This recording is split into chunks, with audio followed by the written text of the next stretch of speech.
Captain Arla of the Virellan Empire was not easily surprised. She had seen strange creatures across 10 galaxies, some with spikes, some with scales, and even one species that communicated by sneezing. But nothing prepared her for what she saw. Inside the human prisoner cell, it started as a routine inspection. The Galactic Council had recently captured a human scout ship near the borders of the Larnak zone. The humans were a rising species, smart, tough, dangerous, but no one had gotten close enough to study them properly. So Captain Arla was sent to the holding deck. She was to observe the human, scan his body, and report anything unusual.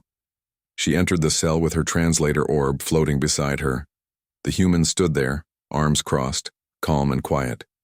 He had short hair, sharp eyes, and a body full of muscle. His uniform was torn in a few places, showing his strange pinkish skin. "Identify yourself," Arla said. The human looked at the orb and replied, "Lieutenant Mark Weston, Terran Fleet." She blinked. The voice in her language was deep and clear. Her claws tapped on her datapad. His vitals showed strong heart activity, high body heat, and elevated muscle tension. Nothing out of the ordinary for a species trained for battle. But then as she circled him, she noticed something odd. A large, rounded bulge was visible beneath the lower part of his uniform. Arla froze. Her mind jumped to conclusions. A hidden weapon? A device? Her hand flew to her sidearm. "What is that?" she demanded, pointing at the area. Mark looked down, then back up at her, confused. "You mean that?" "Yes," she said. "Is it a bomb? A blade? Explain yourself, human." Mark blinked twice. Then his face changed. First confusion, then realization. Then the corners of his mouth curled upward. He laughed. Arla flinched. She had heard human laughter in reports, loud and sudden. Some believed it was a battle cry. She narrowed her eyes. "Why are you laughing?" Mark tried to calm himself. "Captain," he said, "that's not a weapon. That's just part of my body." Arla tilted her head. "Your body grows armor?" "No," he said. "That part, it's normal for human males." Arla stared. Her species reproduced through spores.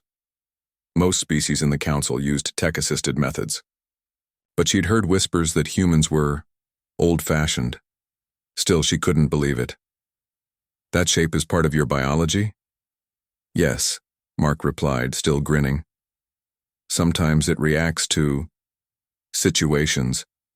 Arla stepped back, clearly disturbed. "Your species keeps dangerous organs outside your body?"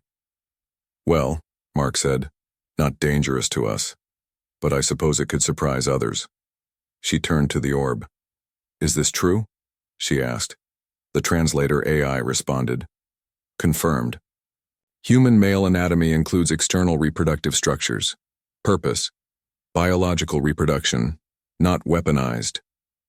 Arla looked at Mark again. Her face was full of shock. "That is ridiculous." "You asked," Mark said, holding back another laugh. For a full minute, neither of them spoke.